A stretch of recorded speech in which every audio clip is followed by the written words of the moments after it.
Welcome to Mysteries of Superstition Mountain. I'm Larry Hedrick, where we bring the past into the present for our future viewers. Today we have another great story by Hank Sheffer. Well, the Superstition Mountain area is truly an amazing place. There's no doubt about that. And between the history and all the legends and the lore and whatnot, there's so much of it out here. It's almost too much for one person to absorb at one time. That's why we're doing these stories, so we can help you all out. But the bottom line is, all them stories aren't always so real. Some of them are pretty fantastical. And a lot of times, stories come about because this person over here who thinks he found something doesn't want this person over here to know what he found. So he'll tell him a story that probably wants to be true, but it just isn't. And that's what we're going to talk about this morning. Some of the fantastical stories, the mystical things that have mystery around them. They even sound like the right places to be sometimes, because they'll use name places that are right, but they might put this name place over here and this name place over here. And so consequently, you really don't know where you are, but the story sounds great. Such is the first story I'm going to tell you today. And I'm going to try to tell it to you the way the fellow who told it the first time told it. It goes like this. It was me and my partner, old Little Buck. We'd been out walking all day. It was kind of a dark, drizzly, rainy day, so clouds had hidden the sun all day. We were walking. It was chilly. It was getting on to nightfall, and it was not only was it time to quit walking, but it was time to eat. We were both getting pretty hungry, and we were wanting camp get set up pretty quick, so in case it did start to rain, we wouldn't be getting caught out in it. Well, we were out across the LaBarge area, and we were coming up to what we call Marsh Flats area, and we found this place that had an outcrop that we could crawl under. It was a pretty good sized place. We could crawl under there, get all of our gear in there, and we could build a fire right at the edge of that, and it would keep that little alcove in there nice and warm, and it would keep us out of the rain. Well, we did that. We got it all set up. We fixed dinner, and it was starting to cloud up and lightning and thunder, and the water started coming down. And we thought, oh, here we go. So we crawled back in the space as far as we could get. We finished up our supper.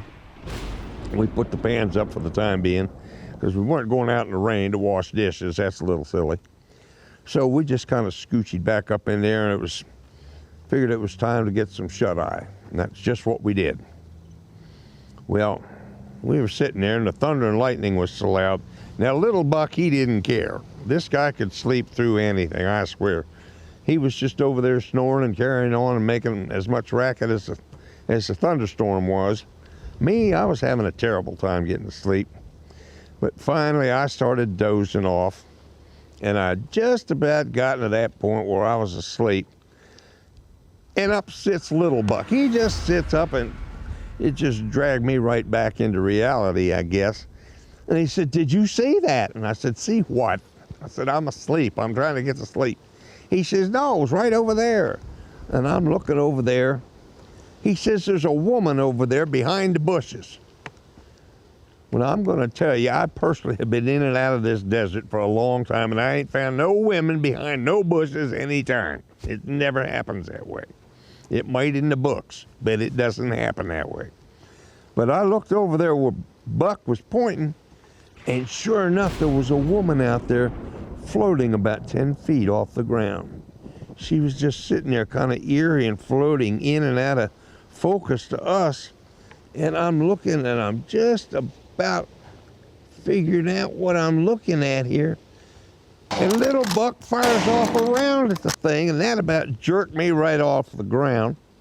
So now I'm up about here, and I'm still looking at this lady over here, and I'm trying to figure out what I'm looking at.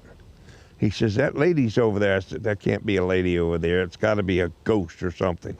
Well, Little Buck didn't figure that was any better.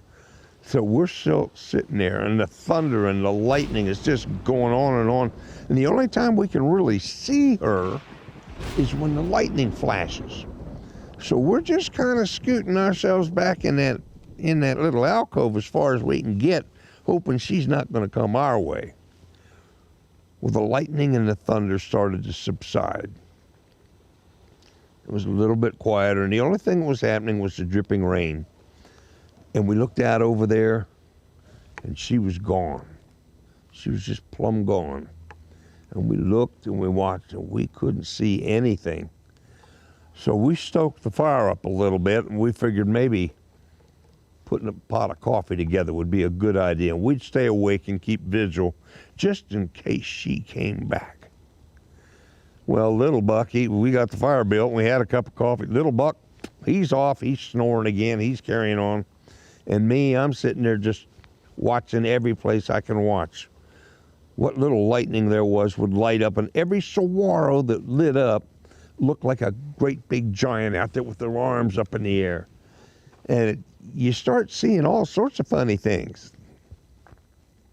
You're not really sure what any of them are, but you know that was a cactus a second ago, but now it looks like something different. And you got your buddy over here snoring. So that's not helping. Well, I'm still trying to get some sleep. I figured maybe just get a little bit of sleep because dawn can't be that far off. And I was just starting to doze off when all of a sudden, you got it, little Buck. It's time for breakfast, and he's up, and he's wide-eyed and bushy-tailed. He's ready to go. Me, I'm as groggy as I can be because I haven't hardly slept at all. And so we got our coffee going again. We had to stoke the fire up again, got the coffee going. Got to have coffee. Got to have coffee. So we got that done. We finished our coffee. We started stowing our gear and getting ready to leave. Because the way we figured, that lady at night that was drifting over Marsh Flats where we were was gone. And we weren't wanting to be there if she came back. So we packed up all our goodies and we started our trek home. Now, I don't know if there was ever anything really there. Little Buck won't say much because he said he slept. Well, he didn't, but he saw her too. But we ain't never been back there. And there have been other people that have heard the same story, and they said that they've seen her. I just have to wonder if you can't trip somebody's imagination. You tell them they saw something enough times, I suspect they're probably going to see it too. But we ain't never been back to that place. And I'm sure there's a lot of folks that have never been back up to that area either, even though that particular area is one where more often than not people talk about going to find gold. But I'm sure a lot of folks have been scared off because of the floating lady out at Marsh Flats. Well, that's the way that story was told. Whether or not it was true remains to be seen. I prefer to believe that it wasn't. But at this point in time, I can tell you there was another story out in basically the same area about these three fellows that had gone out there. And if you've watched any of our shows at all, you know that at one time or another there were over 30 stone houses or stone buildings or shacks, whatever you want to call them, that were in the superstitions at one time or another. And this particular story deals with one of those stone houses that was apparently put up by an Indian fellow. There's Indian fellows back here in this mountain that apparently do a lot of things that we don't really know who they were. It's kind of like the Indian squaw that we hear about that tells white men about gold. There's always an Indian squaw someplace, and she's always talking too much. We're going to let that be. At any rate, there's always an Indian squaw woman who tells a white man and something happens to her. But anyway, so these three fellas are back up around Bluff Springs, up near Charlie Boy, and they come across this little stone house. Well, it's getting late in the evening, and I don't suppose you believe it was a rainy, nasty, cloudy kind of day too. But they decided that they were going to stop in this stone house. Now, the stone house was like 4 or 5 feet of stone. that went all the way around, 4 walls that way, and then the rest of it was built with boards and logs or whatever else they had with a little roof on it, like a lean-to. Well, they went inside, and inside there's an old table and a built-in bench that they could use for a bed. And one of the 3 fellas went in there, and he was just plumb tuckered out. He just went in. He sat down on that bench, and it took him no time at all, and he was asleep. He laid himself down, and out he went. Well, my partner and I decided right now would be a good time before it rains. We'll go down and replenish our water, because it was a good spring, probably 600-700 yards from us. And we knew that it was a nice clear spring. We could go down there, replenish our water, and we'd be ready to go in the morning. So we lit our lantern, put it on the table, and we just let him sleep. And my partner and I, we kind of skedaddled down toward that water spring. We were down there getting the water, and all of a sudden, at the same time, we both had this feeling that something was watching us, or there was impending danger. There was something going on, and we both turned around at the same time. When we went for our weapons, we drew our weapons, standing there kind of silly because can't see anything. But then we looked up over the hill toward the cabin, and all we could see was this huge fire going on. It was like the cabin was on fire, and the problem with that was that our friend was still inside there sound asleep. So we got our water together, our canteens, and we started back up that draw up toward the cabin. And the closer we got to it, the dimmer the fire got. And finally we got to the cabin, we went inside, and the only fire to be seen anywhere was that lantern that was sitting on the table.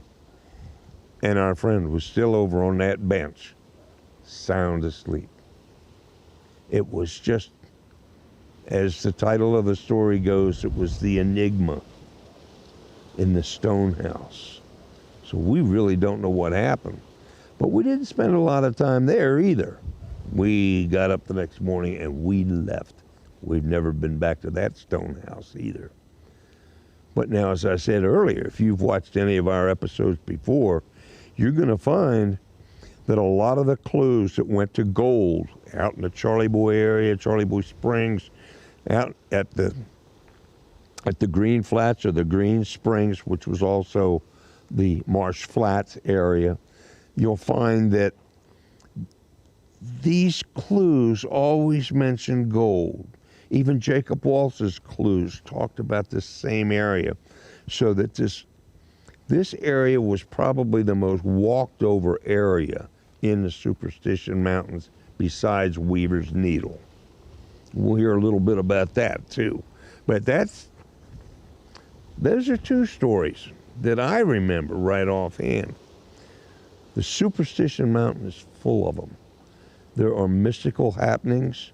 There are people that go up there and disappear. And that's still a fact. There have been they say nearly 300 people have lost their lives or been lost in the mountains over the last 150 to 200 years.